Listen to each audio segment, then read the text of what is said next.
Hello friends, स्वागत है आपका आपके अपने YouTube channel career study classes में। दोस्तों, मैं आपको बता दूं कि क्लास 9th का जो कल एग्जाम होने वाला है साइंस का, उसका जो वायरल प्रश्न आ गया, यानी कहने का मतलब यही सब प्रश्न जो है कल आपके एग्जाम में पूछे जाएंगे। तो दोस्तों, आप पूरा वीडियो को देख लीजिएगा। अगर एक बार में आपको समझ में नहीं आता है तो 2 बार भी देख लीजिएगा, क्योंकि ये सारे प्रश्न कल आपको पूछे जाएंगे, तो आप आसानी से बना सकते हैं। तो चलिए बिना समय गवाए इस वीडियो को स्टार्ट करते हैं। दोस्तों, आज का फर्स्ट प्रश्न है, निम्न में से कौन आधारी राशि नहीं है। तो यहाँ पर देखा जा रहा है कि इनमें से आधारी राशि कौन सा नहीं है। तो यहाँ पर देख सकते हैं कि वेग जो है एक आधारी राशि नहीं है, तो ऑप्शन नंबर इसका ए सही हो जाएगा। उसके बाद देखिए दूसरा प्रश्न की ओर बढ़ते हैं। दोस्तों, दूसरा प्रश्न है, निम्नलिखित में से किसे स्पीडोमीटर से मापा जाता है। तो दोस्तों, स्पीडोमीटर से जो है हम लोग किसे मापते हैं, तो औसत चाल को मापते हैं। तो ऑप्शन नंबर ए से हो जाएगा, चाल को। उसके बाद देखिए तीसरा प्रश्न, तो गति का कौन सा नियम बल को परिभाषित करता है। तो गति का जो है दूसरा नियम जो है बल को परिभाषित करता है। तो ऑप्शन में इसका बी से हो जाएगा। उसके बाद देखिए चौथा प्रश्न है, दोस्तों निम्नलिखित में कौन सी भौतिक राशि का ऐसा मात्रक न्यूटन है। दोस्तों, बल का ऐसा मात्रक न्यूटन होता है। तो ऑप्शन में इसका ए से हो जाएगा, न्यूटन। उसके बाद देखिए पांचवा प्रश्न है, दोस्तों जी का मान होता है। तो जी का मान जो है सबसे कम जो ध्रुव पर होता है। तो इसका सही आंसर ऑप्शन में ये हो जाएगा, सबसे कम ध्रुव पर होता है। उसके बाद छठा प्रश्न है, दोस्तों निम्नलिखित में कौन अदिश राशि है। तो दोस्तों चाल जो है एक अदिश राशि है। तो इसका ऑप्शन नंबर ए सही हो जाएगा, चाल। उसके बाद देखिए दोस्तों सातवां प्रश्न है, कार्य का ऐसा मात्रक होता है। तो दोस्तों कार्य का ऐसा मात्रक जूल होता है। तो ऑप्शन नंबर सी से हो जाएगा, जूल। उसके बाद देखिए आठवां प्रश्न है, दोस्तों किस ताप पर शुद्ध पानी का घनत्व महत्तम होता है। तो 4 डिग्री सेल्सियस ताप पर जो है शुद्ध पानी का जो है घनत्व जो है बहुत ज़्यादा होता है। तो ऑप्शन नंबर इसका सी से हो जाएगा। उसके बाद देखिए नौवां प्रश्न है, समय के साथ वेग में परिवर्तन की दर को कहते हैं। तो समय के साथ जो है वेग में परिवर्तन को त्वरण कहते हैं। तो ऑप्शन नंबर इसका ए से हो जाएगा। उसके बाद देखिए 10वां प्रश्न है, दोस्तों निम्नलिखित में कौन सही है। तो इनमें से आप देख सकते हैं 1 न्यूटन बराबर 1 केजी मीटर प्रति सेकेंड स्क्वायर होता है। तो ऑप्शन इसका बी से हो जाएगा, ठीक है। उसके बाद देखिए अगला प्रश्न है, दोस्तों 11वां प्रश्न, घनत्व का ऐसा मात्रक होता है। तो घनत्व का ऐसा मात्रक केजी प्रति मीटर क्यू होता है। तो ऑप्शन इसका बी से हो जाएगा, केजी मीटर प्रति क्यू। उसके बाद देखिए 12वां प्रश्न, 1 वाट बराबर होता है। तो 1 वाट जो है किसके बराबर होता है। तो ये जो है 1 जूल के बराबर होता है, 1 जूल सेकेंड के। तो ऑप्शन में इसका बी से हो जाएगा। उसके बाद देखिए 13वां प्रश्न है, ध्वनि है। ध्वनि क्या है दोस्तों, ध्वनि ऊर्जा का एक रूप है। तो ऑप्शन में इसका ए से हो जाएगा, ध्वनि ऊर्जा का एक रूप है। उसके बाद देखिए क्वेश्चन नंबर 14 है, समतल सतह से ध्वनि तरंग के परावर्तन के बाद निम्नलिखित में कौन सी भौतिक राशि अपरिवर्तित रहती है। तो इसमें देखिए वेग भी अपरिवर्तित रहती है, तरंग दैर्ध्य आवृत्ति, यानी कि इनमें से डी हो जाएगा सही, इनमें से सभी। उसके बाद क्वेश्चन नंबर 15वां है, धनुष की तनित डोरी में कौन सी ऊर्जा संचित रहती है। दोस्तों धनुष को तनित डोरी यानी कि ताने हुए है तो स्थिर ऊर्जा जो ऑप्शन नंबर ए से हो जाए इसका। दोस्तों मैं बार बार बोल रहा हूँ कि दोस्तों ये जो है आपके एग्जाम में आने वाला है, तो इसलिए आप वीडियो को अच्छे से देख लीजिएगा और आप याद करके ही जाइएगा, ताकि आपको कोई दिक्कत ना हो एग्जाम में। 16वां प्रश्न, तो ऊर्जा का व्यावसायिक मात्रक है। ऊर्जा का व्यावसायिक मात्रक होता है किलोवाट घंटा। तो ऑप्शन में इसका बी से हो जाएगा, किलोवाट घंटा। उसके बाद क्वेश्चन नंबर 17 है, 18 किलोमीटर प्रति हावर का वेग मीटर प्रति सेकेंड कितने के बराबर होगा। तो कितने के बराबर हो जाएगा दोस्तों, तो ये आप निकालिएगा तो 5 के बराबर निकलेगा। तो ऑप्शन में इसका सी से हो जाएगा, 5। उसके बाद देखिए 18वां प्रश्न है, ध्वनि तरंगों की चाल सबसे अधिक होती है। ध्वनि तरंगों की चाल जो है ठोस में सबसे अधिक होती है। तो ऑप्शन नंबर ए से हो जाएगा, ठोस। उसके बाद देखिए क्वेश्चन नंबर 19वां है, श्रव्य ध्वनि का प्रास होता है। श्रव्य ध्वनि यानी कि सुनने वाला ध्वनि का प्रास होता है 20 से 20,000 एचजेड तक। तो ऑप्शन में इसका बी से हो जाएगा। उसके बाद देखिए 20वां प्रश्न है, तरंग की आवृत्ति एन, तरंग दैर्ध्य लैम्डा एवं चाल भी में संबंध है। तो यानी कि एक सूत्र होता है, भी बराबर एन लैम्डा। तो ऑप्शन में इसका ए से हो जाएगा। उसके बाद देखिए क्वेश्चन नंबर 21 है, सार्वत्रिक गुरुत्वाकर्षण स्थिरांक जी का मान होता है। तो जी का मान जो होता है 6.67 गुणे 10⁻⁻11 न्यूटन मीटर स्क्वायर प्रति केजी स्क्वायर। तो ऑप्शन में इसका बी से हो जाएगा। उसके बाद देखिए 22वां प्रश्न है, निम्न में कौन सही है। तो ये कौन सही है, तो ये फॉर्मूला जो है पहला ये सही है, V square minus U square बराबर 2as। उसके बाद 23वां प्रश्न है, दोस्तों निम्न में किसका जड़त्व अधिक है। तो दोस्तों रेलगाड़ी का जड़त्व जो है इन सब में सबसे अधिक है। तो ऑप्शन में इसका डी से हो जाएगा। उसके बाद देखिए 24वां प्रश्न है, ध्वनि तरंगे होती है। तो दोस्तों ध्वनि तरंगे जो है अनुप्रस्थ और अनुदैर्ध्य यानी दोनों प्रकार ही हैं। तो ऑप्शन में सी से हो जाएगा, दोनों होते हैं। उसके बाद क्वेश्चन नंबर 25वां है, संवेग परिवर्तन की दर समानुपाती होता है वो किसके, तो आरोपित बल के। तो ऑप्शन नंबर इसका बी से हो जाएगा, आरोपित बल के। उसके बाद देखिए 26वां प्रश्न, निम्नलिखित में कौन पदार्थ नहीं है। तो यहाँ पर देख सकते हैं ऊष्मा जो है एक पदार्थ नहीं है। तो ऑप्शन नंबर सी से हो जाएगा, ऊष्मा। उसके बाद देखिए 27वां प्रश्न है, वाष्पन का वेग निर्भर करता है। तो दोस्तों वाष्पन का वेग जो है और ताप पर भी निर्भर करता है, पृष्ठीय क्षेत्रफल पर भी, यानी कि इनमें से सभी हो जाएगा। ऑप्शन में इसका डी से हो जाएगा। उसके बाद देखिए क्वेश्चन नंबर 28 है, किसी गैस का सीधे ठोस रूप में परिवर्तन कहलाता है। तो किसी गैस का जो है सीधे बोला है ठोस रूप में, गैस का ठोस रूप में परिवर्तन क्या कहलाएगा? ऊर्ध्वपातन ही कहलाएगा दोस्तों, क्योंकि आपको पता है कि ठोस से सीधे गैस में भी कपूर परिवर्तन होता है, और फिर कपूर को जब आप गैस को सीधे आप किसके रूप में परिवर्तन करेंगे तो ठोस के रूप में हो जाएगा। ठीक है, कपूर को फिर आप ठोस के रूप में भी परिवर्तन करें, तो ऑप्शन में इसका ऐसे हो जाएगा। उसके बाद क्वेश्चन 29 है, शुष्क बर्फ है। तो शुष्क बर्फ इनमें से कौन सा है?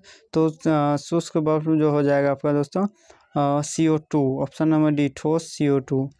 उसके बाद देखिए 30वां प्रश्न है, संघन की प्रक्रिया में निम्नलिखित में कौन परिवर्तन होता है? तो कौन सा परिवर्तन होता है संघन की प्रक्रिया में?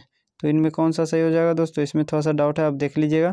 उसके बाद क्वेश्चन नंबर 31 की ओर बढ़ते, हुआ प्रक्रिया जिसमें दो या दो से अधिक गैस परस्पर घुल मिल जाते हैं वह कहलाते हैं। तो कौन सा चीज़ कहलाता है? तो वह विसरण कहलाता है। तो ऑप्शन में बी से हो जाएगा।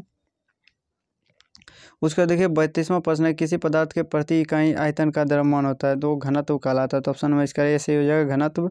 उसके बाद देखिए 33वां प्रश्न है, निम्नलिखित में किस विधि द्वारा कपूर को शुद्ध रूप से प्राप्त किया जा सकता है? तो कौन से विधि द्वारा? तो उत्पादन द्वारा, ऑप्शन नंबर डी से हो जाएगा। उसके बाद देखिए 34वां प्रश्न है, किसी पदार्थ द्वारा अधिकृत स्थान कहलाता है। तो किसी पदार्थ द्वारा अधिकृत स्थान जो है आयतन कहलाता है। तो ऑप्शन में इसका डी से हो जाएगा। उसके बाद देखिए 35वां प्रश्न है, बर्फ का घनत्व जल के घनत्व से होता है। तो बर्फ का घनत्व जो है जल के घनत्व से कम होता है। तो ऑप्शन में इसका सी से हो जाएगा।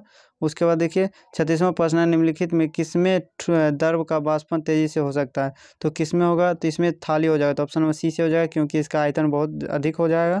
ठीक है।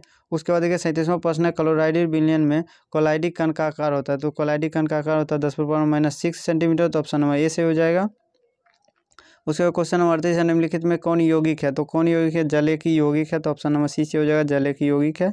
उसके बाद देखिए 43वां प्रश्न है, सिल्वर का संकेत होता है, यानी कि सिल्वर मतलब चांदी का संकेत एजी होता है। तो ऑप्शन में इसका बी से हो जाएगा। उसके बाद देखिए 44वां प्रश्न है, निम्नलिखित में कौन त्रिबंध तत्व है? तो त्रिबंध तत्व जो है वो नाइट्रोजन होते हैं। तो ऑप्शन में इसका डी से हो जाएगा, नाइट्रोजन।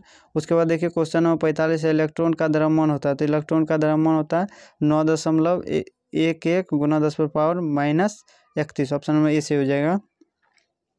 उसके बाद देखिए क्वेश्चन नंबर 46 है, वायु में लेड प्रदूषण के लिए कौन जिम्मेवार है? तो लेड प्रदूषण के लिए जो है शीशा युक्त पेट्रोल। तो ऑप्शन नंबर डी से हो जाएगा। उसके बाद देखिए 47वां प्रश्न है, निम्नलिखित में गैसों में कौन अम्ल वर्षा के लिए उत्तरदायी? तो अम्ल वर्षा के लिए SO2 उत्तरदायी होता है। तो ऑप्शन में इसका बी से हो जाएगा। उसके बाद देखिए क्वेश्चन नंबर 48 है, कैथोड किरणों में क्या उपस्थित रहते हैं? तो कैथोड किरणों में इलेक्ट्रॉन उपस्थित रहते हैं। तो ऑप्शन नंबर ए से हो जाएगा। उसके बाद देखिए क्वेश्चन नंबर 49 है, निम्न में कौन अक्रिया गैस है? तो दोस्तों अक्रिया गैस जो है जेनोन है। तो ऑप्शन नंबर बी से हो जाएगा, जेनोन। उसके बाद देखिए 50वां प्रश्न है, निम्नलिखित में कौन तत्व नहीं है? तो कौन सा तत्व नहीं है? यहाँ पर देख सकते हैं जल जो है कि यौगिक है, तत्व नहीं। तो ऑप्शन नंबर सी से हो जाएगा।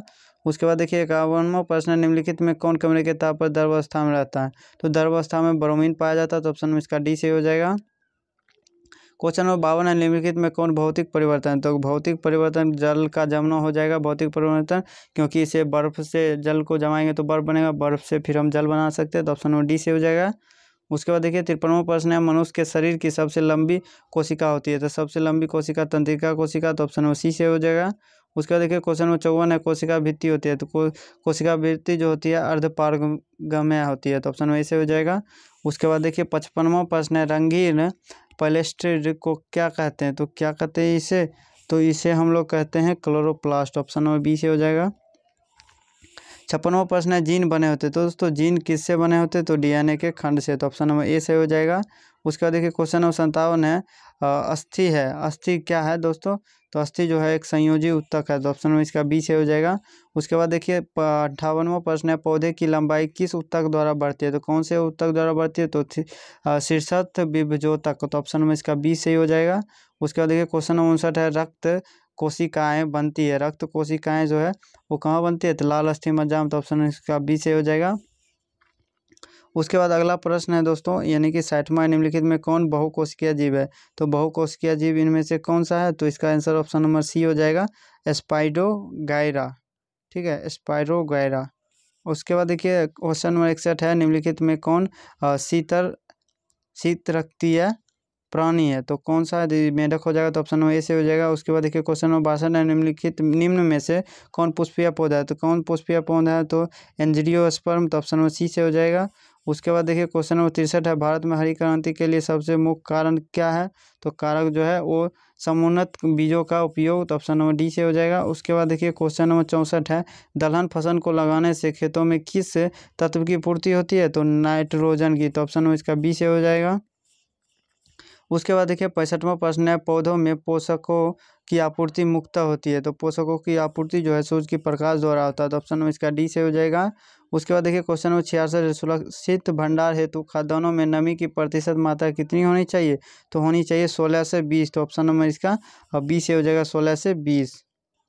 उसके बाद देखिए क्वेश्चन नंबर 67 है, दो या अधिक फसलों को एक भूखंड पर निश्चित कतार में लगाने की क्रिया को कहते हैं, तो क्या कहते हैं उसे, तो उसे हम लोग कहते हैं मिश्रित खेती, तो ऑप्शन नंबर इसका ऐसे हो जाएगा मिश्रित खेती। उसके बाद देखिए क्वेश्चन नंबर 68 है, फसलों के साथ उपजाने वाले अवांछित पदार्थ को कहते हैं, उपजाने वाले, इसे खरपतवार कहते हैं, तो ऑप्शन नंबर इसका बी से हो जाएगा। उसके बाद क्वेश्चन नंबर 69 है, नेपियर एक प्रकार है, तो नेपियर एक किसका प्रकार है, तो ये हरा चारा का, तो ऑप्शन नंबर इसका बी से हो जाएगा।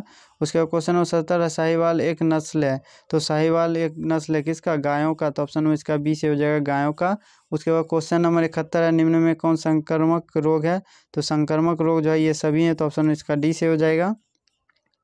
उसका देखिए क्वेश्चन नंबर 72 है, टू 4D किसका समान उदाहरण है, तो ये किसका जो है समान उदाहरण है, तो ये जो है खरपतवारनाशी का है, ठीक है, तो ऑप्शन नंबर इसका बी से हो जाएगा। उसके बाद देखिए 73 है, बार बार कंपी के साथ तेज बुखार होना रोग का लक्षण, किस रोग का ये लक्षण है, तो दोस्तों ये जो है आपका टाइफाइड का लक्षण है, तो ऑप्शन नंबर डी हो जाएगा।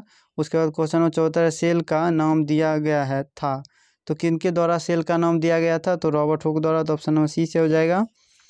क्वेश्चन नंबर 75 है, कोशिका का ऊर्जा गृह है, तो कोशिका का ऊर्जा गृह जो माइटोकॉन्ड्रिया को कहते हैं, तो ऑप्शन नंबर डी सही हो जाएगा। उसके बाद देखिए क्वेश्चन नंबर 76 है, 1 μm होता है, 1 μm जो है किसके बराबर होता है, तो 10 पर पावर जो है 6 मीटर के बराबर, तो ऑप्शन नंबर ए से हो जाएगा। उसके बाद देखिए 77 है, तंत्रिका ऊतक की इकाई है, तो दोस्तों तंत्रिका ऊतक की इकाई जो है तंत्रिका कोशिका या न्यूरॉन है, तो ऑप्शन नंबर डी से हो जाएगा। उसके बाद देखिए क्वेश्चन नंबर 78 है, निम्नलिखित में कौन रक्त के थक्का बनाने में मदद करते हैं, तो कौन सा रक्त को थक्का बनाने में मदद करता है, तो करता है थ्रोम्बोसाइट्स, ऑप्शन नंबर सी से हो जाएगा। उसके बाद देखिए क्वेश्चन नंबर 79 है, दो कोष्ठक के हृदय पाए जाते हैं किस में, तो किस में पाए जाते हैं दो कोष्ठक है, तो मछली में, तो ऑप्शन नंबर सी से हो जाएगा।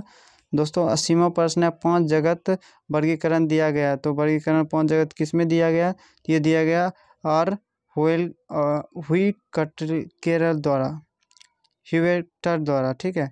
उसके बाद देखिए दोस्तों, उम्मीद करता हूँ आपको वीडियो पसंद आया हो, तो वीडियो को लाइक करें और अपने दोस्तों के साथ जरूर शेयर करें, तो हमारे चैनल को भी सब्सक्राइब करें, इस प्रकार से आपको वीडियो मिलता रहे। मिलते हैं अगले वीडियो के साथ, तब तक के लिए जय हिंद।